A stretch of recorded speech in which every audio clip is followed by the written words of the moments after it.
beri baa wadaad wuxuu wacdi la istaagay meel public ah suuq dadka ay wada marayaan ay wada shaqaysanayaan rag iyo dumar waa la istaagay wacdigiisa la dhageystay waa loo qushuucay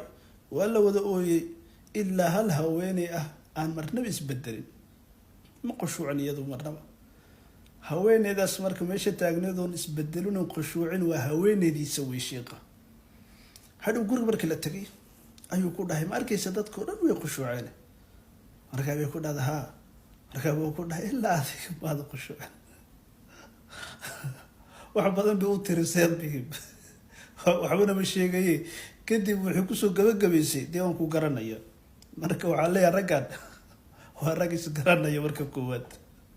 xasan sheekh waa inuu weydiiyaa dadkoo dhan way ii istaageen daniyow adiga waxay ugu istaageen yaa mister iyow